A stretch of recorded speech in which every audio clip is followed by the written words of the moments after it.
My husband of 20 years is cheating on me with our son's 18-year-old girlfriend. Oh, shit. I'm going to use pseudonyms for anyone I reference in this post. I, 41 female, am a stay-at-home mom. My husband, 48 male, whom we'll call Paul, works in finance. Frickin' Paul. Yo, take it easy on the Pauls. His dad's name is Paul. Jeez. We have been married for nearly 20 years. We have 2 kids, whom we'll call Eric, our 18-year-old son, currently a senior in high school, and Mary, our 15-year-old daughter. Mary. Paul and Mary. It's my grandmother's name. Isn't that your mom? No, my mom's name is Marie. Oh, Marie. Mary's my grandmother, or was my grandmother. R.I.P. They are both the light of my life. My marriage with my husband has grown somewhat stale over the years for a myriad of reasons, such as his work schedule and how I've aged poorly since we met. Our son Eric has a girlfriend, 18 female, whom he's been dating since they were freshmen in high school. We'll call her Amy. I ain't got no Amy's in my life. Eric absolutely adores Amy.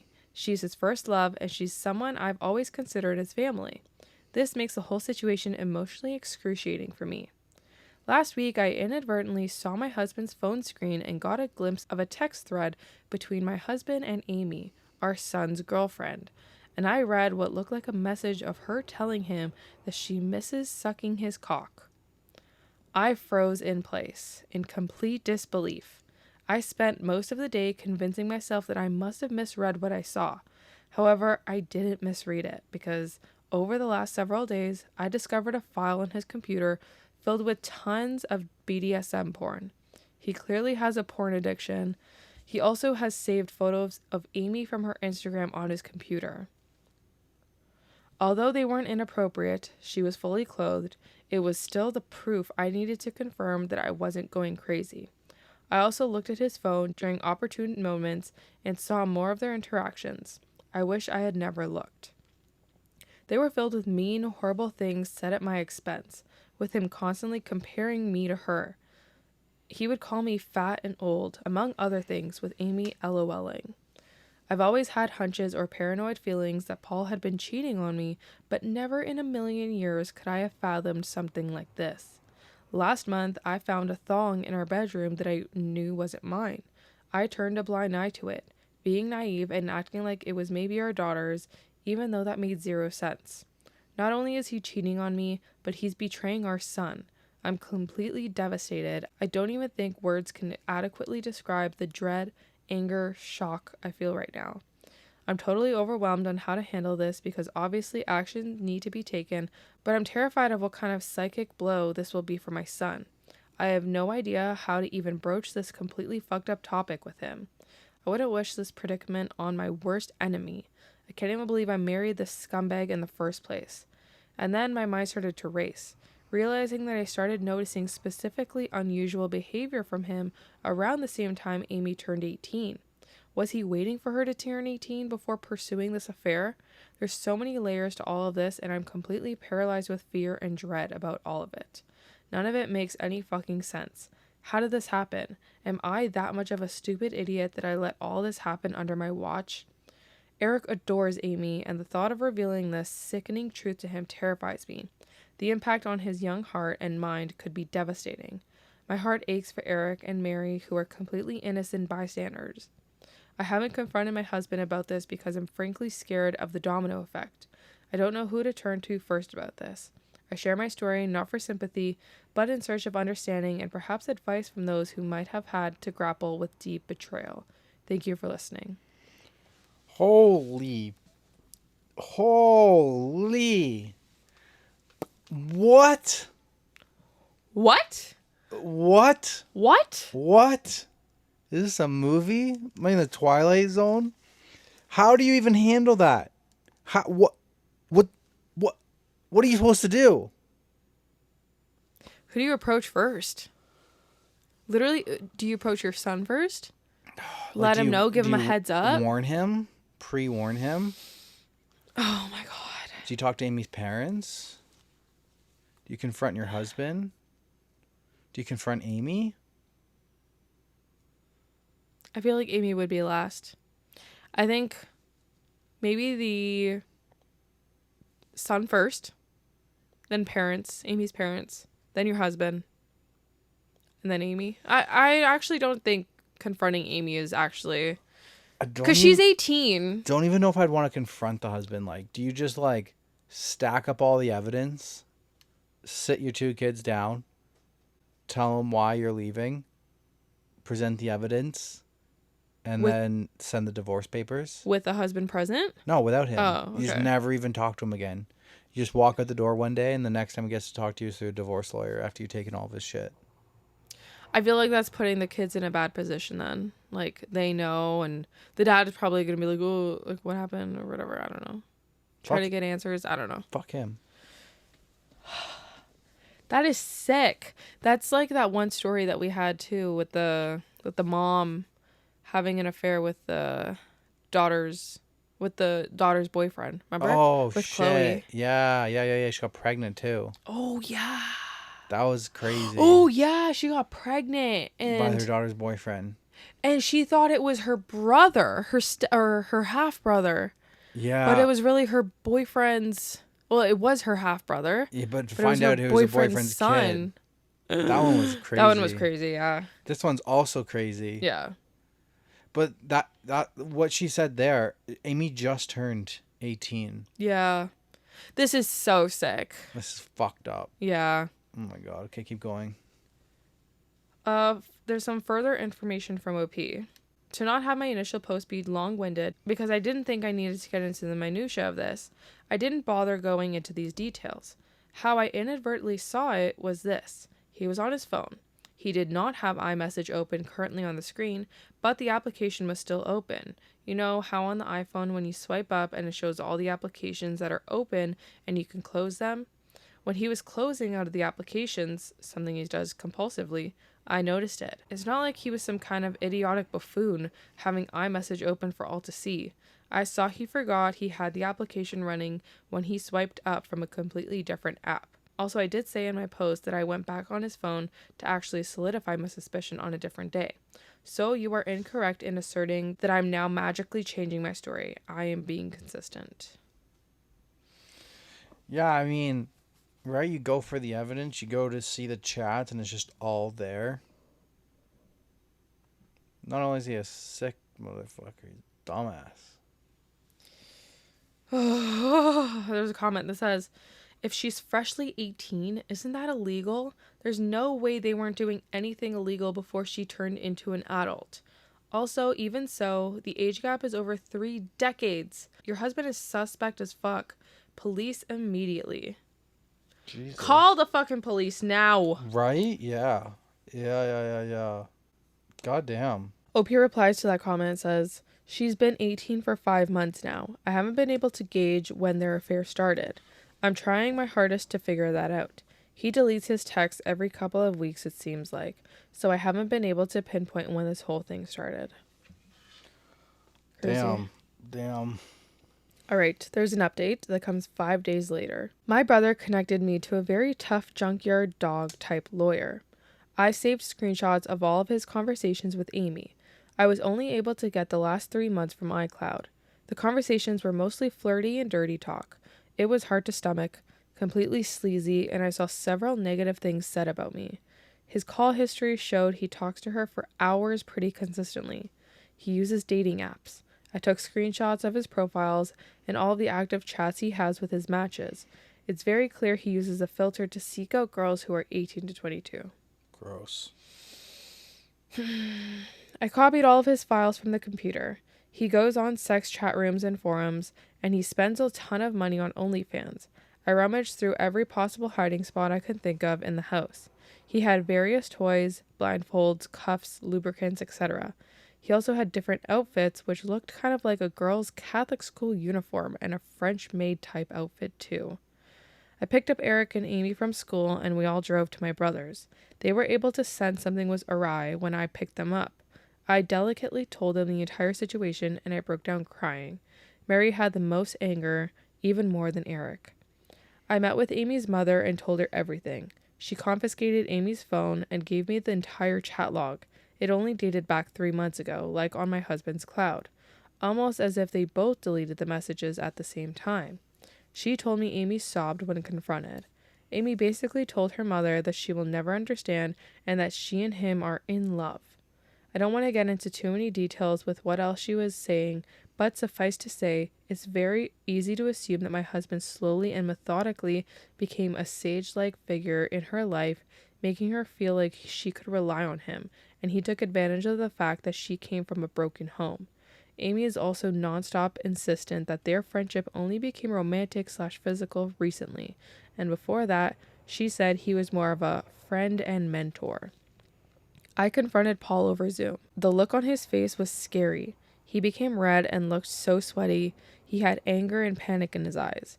His tone of voice was very defensive and frightening. He kept yelling the word context over and over and over again, and that none of that happened. He was unable to speak without constant stutters and intensity. Nothing really made any sense to me.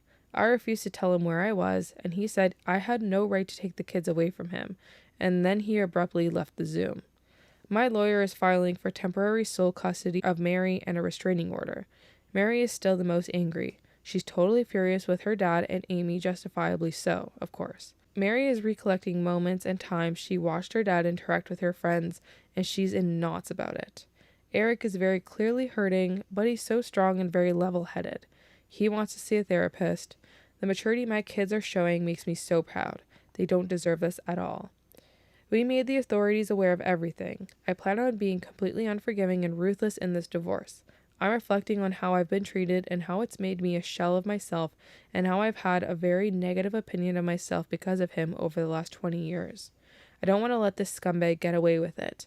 I want to reinvent myself and move on stronger than ever. Best case scenario, I would have to think. Wow. Good on her. And yeah, I feel like she did it the right way. Like, I feel like that's a solid way to go about it. Like, I don't know how much better you could do it. Mm-hmm. Like, I was just like, yes. Go Perfection. Queen. Go. Be ruthless. Exactly. He deserves it. There's another update that comes 5 days later. Thank you again for all the love and encouragement. It gives me comfort and means so much to me.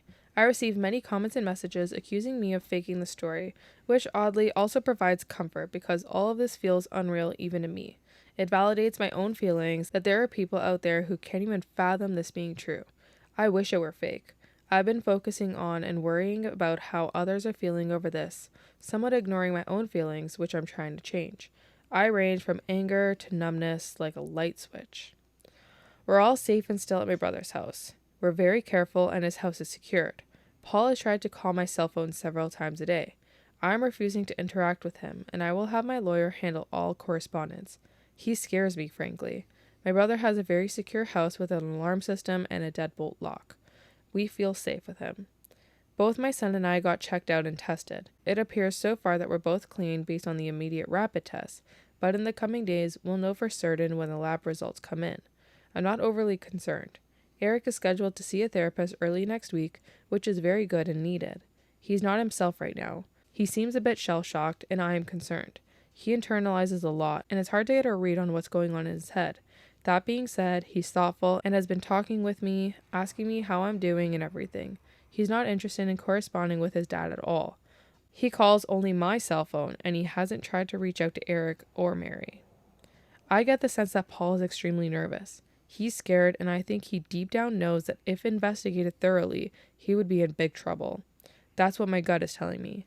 I still think about the Zoom call with him, and the more that I think about it, the more it looked like he was a man whose entire world was crashing down on him.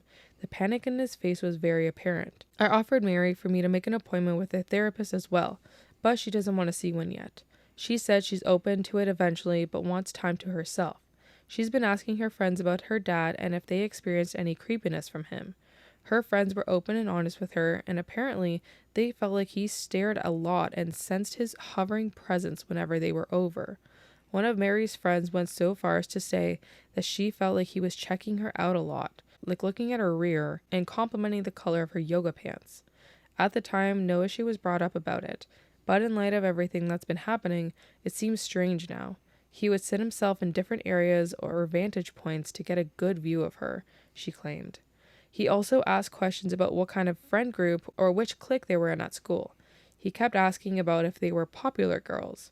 I'm completely embarrassed that they had to experience this in our house. As for the updates on Amy, which is the main reason why I wanted to write this update, I completely agree that she is also a victim. A lot of people have been emphasizing that, and I agree.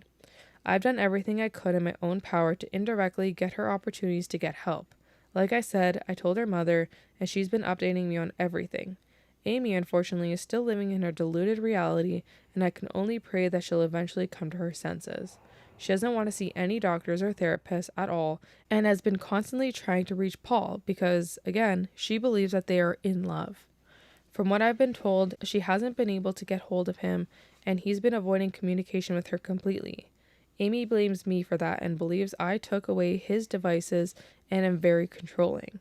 Any truth that her mother tries to convey to her is met with conspiracy theories and hostility. Amy looks at me as a villain and still sees Paul through rose-colored glasses. Her mother showed her screenshots of his dating app profiles and matches, and she refuses to believe it, saying I photoshopped it. According to her mom, Amy keeps saying things like everyone is just mad because she found herself a real man, and that I'm jealous because she takes better care of him than I do. It's in line with some of the conversations I screenshot, where a lot of what Paul says is his complaining about things I don't do for him sexually. Right now, she's insistent that she and Paul will be together in the long run. Ugh, he's honestly a slime ball. I can only hope that Amy comes to her senses, but me directly intervening doesn't feel like it would be productive at the moment. Maybe eventually, though. Holy Jesus. It just keeps getting worse. This Not is the friends! not the friends. That's just Oh my gross. god. I'm literally picturing, like, girls hanging out in the kitchen or something, and the dad just, like, In the backyard. in the back, or, like, in the living room, like, watching. Yeah, just hovering. That's disgusting. Are you guys popular girls? Oh my god. Ew. Yuck. You are disgusting. Alright. There's another update. Comes 11 days later. The support, again, has been overwhelming, and I'm very grateful. Sadly, I've received a lot of negative, accusatory, harassing private messages from people here who think I'm faking the story. Someone made a comment on some post somewhere, claiming that my story has been debunked, and people believe that person. I've seen an uptick in negative messages accusing me of making this up for money. I'm not asking for money at all. Coming here was completely rooted in emotional desperation, and I didn't expect anyone to get invested in my story this way. But again, I'm not looking for anything out of this. I have no reason to lie. I'm not gaining anything from this. If you don't believe me, that's fine. I don't care, but the only thing I ask is to not cross the line and start sending me private messages that are mean-spirited or accusatory. The only reason I'm continuing to post is because of those of you who have sent me love here, and support really lifted my spirits. As for the divorce, it's very much underway. I'm not going to get into specifics of it because it's ongoing, and I want to make sure everything is going to go smoothly. I got temporary custody of Mary. Paul also has to pay temporary child support. There's a protective order. Paul can't contact us or come near us. Right now, we're just focusing on getting through this legal mess. Again, not getting into specifics because I don't want to mess anything up, but what I'll say is I'm very confident, divorce aside, that there's overwhelming evidence against Paul that will get him in serious trouble, and it will impact him for the rest of his life. I'm sure eventually I can share more about that. I know a lot of people are concerned about his predatory ways, and I just wanted to convey this. Even though I have to be vague right now, justice will come. All of your concern about how my kids are doing psychologically mean a lot to me. Eric has been to therapy twice over the last 2 weeks. I know some people thought I was dismissive of him and acting like he's doing okay. I very much know he's hurting internally, and we're doing everything we can to make sure he knows he's supported and loved. My brother has been amazing in spending time with Eric and Mary, and both of them had confided in him about a lot. My brother has a very healthy marriage, and both he and his wife have really stepped up to the plate for all of us. Mary has not seen a therapist yet, but she promises she will be open to seeing one soon. Her anger has mostly turned into sadness, I noticed, and I hope I can get her to see a therapist soon. Her friends have played a key role in the whole thing, and that's something that Mary has been grappling with as well. I know a lot of people are invested in the well-being of Amy as well. There were a lot of questions about whether Eric and Amy would still see each other at school. It sounds like they go to the same school, but they do not. Eric and Amy went to the same junior high school and knew each other even then, but Amy ended up going to an all-girls Catholic high school while Eric, and Mary too, stayed in public school system. We all lived in the same town, and over the summer, heading into freshman year, is when they were getting to know each other and when they started dating. I wish I had a better Amy update, but it's gotten a lot worse since the last update. Paul has actually been seeing Amy, despite her mother trying to force her not to see him. She tells me that Amy says she's 18 and an adult and she can do what she wants. Her mother is in a precarious spot because if she kicks Amy out of the house for defying her, something that she has threatened to do, which I think is a mistake, she would just run to Paul permanently. The time she spends with Paul has increased over the last week, despite the fact that Paul initially ghosted her when all this first hit the fan. There were some days where Amy would just be gone for hours on end. There's only so much I could do with the Amy situation, but again, I do believe things can be turned around soon with that, given what I know about Paul and what's to come. I can only pray that Amy can get help and guidance when more shit hits the fan. I'm doing everything I can with my own kids and my own mental health, and Amy's mom knows she has my support, and that's all I could really provide. Oh my God, this is heavy. This is heavy. I'm just so sorry she has to go through all of that, man. Yeah. So there's a final update. Okay. Comes a year after the last update. Oh, long time. I'm sorry it's been so long since my last update. I didn't expect to continue to have this overwhelming amount of support from people for this long. Thank you so much. I've gotten so many messages on here that I haven't been able to respond to, so I wanted to share an update with how everything is on my end and my kids' end. OP gives like a brief recap of everything, and then she says, Paul and Amy dated for several months after we started the divorce proceedings. I tried my hardest to keep in touch with Amy's mom to see if there was anything we could do for her to realize Paul's predatory behavior and maybe speak out against him to see if he slept with her or did anything to her when she was younger, but she refused to talk about anything. She was in love still. Just a few weeks before the divorce was supposed to finalize, Paul disappeared. He drained what was left of our shared accounts, what I hadn't already locked down, and left. We found out later that he bought a one-way ticket to Cambodia. I had no idea. I got a notification from the financial tracking alert my lawyer set up. That was it. We were close to finalizing everything. I had full custody of Mary. He wasn't contesting anything. Then he stopped replying. Didn't show up to court. Never filed anything. Nothing. It was like he just dissolved. Amy, according to her mother, was devastated, and she's completely gone mentally right now. She's basically nomadic, sleeping at friends' homes around the area, refusing to come home. My lawyer pushed for a default judgment and the court granted it. The divorce is technically finalized now.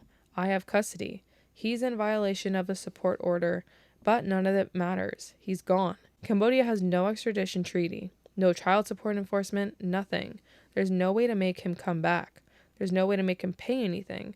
We have no actual clue where he is in Cambodia. One thing that chills me to my core is how notorious Cambodia is when it comes to trafficking minors. Eric's in college. He keeps his distance from everything to do with Paul. He doesn't say much, but he's steady. I know it still hurts. He just doesn't show it. Mary's quiet about it too. She still brings up little things sometimes, things she remembers now in a different light. She asked me the other night if I thought Paul would come back. I didn't answer. I don't think she really wanted me to. I don't know what Paul's doing in Cambodia. I don't know who he's talking to or what his life looks like now. I've had a few people tell me to report him to the FBI or to try to push for an international investigation. I've made the calls. I've filed what I could, but there's only so much that they can do when someone hasn't technically committed a crime that's provable in the United States. I don't believe he left the country just to avoid alimony. I think he's a predator and I think he's a criminal. That's all for now. I don't have much else to give. I'm still here, my kids are still here, and we're trying. Thanks to everyone for their concern and care. It really warms me. It means so much. Jesus, dude just fled the country to Cambodia. What the hell? Oh my God, that's insane. That is so telling. Because, right? yeah, like she said, it's not just like he doesn't want to pay alimony. Yeah, it's Doesn't want to pay child support. not just the child support. But like, how do you even do that? Like, what do you do when you get there? Like, how the frig are you surviving? Like, no job or income or anything? Yeah. Like, jeez. Crazy. Like, he is a criminal. Yeah. Oh my God. How? Oh my God. They were married for 20 years. Could you imagine? No. I could not. I would feel The worst ick ever. I would also feel so guilty too to like put my kids through that. Obviously it's not OP's fault. I'm not putting blame. Yeah. But I'm just like trying to picture myself as OP, and I would just feel so awful that like there were so many victims in this scenario. Mm-hmm. And it's like, because I married this guy. Yeah, exactly. Like, I married this criminal, this creep. Had 2 kids with him. Oh my God. It's intense. That's intense. So wild. Yeah. All right. Back Have to anything me. to lift the mood? Oh yeah. Let's pick it up a little bit. Okay.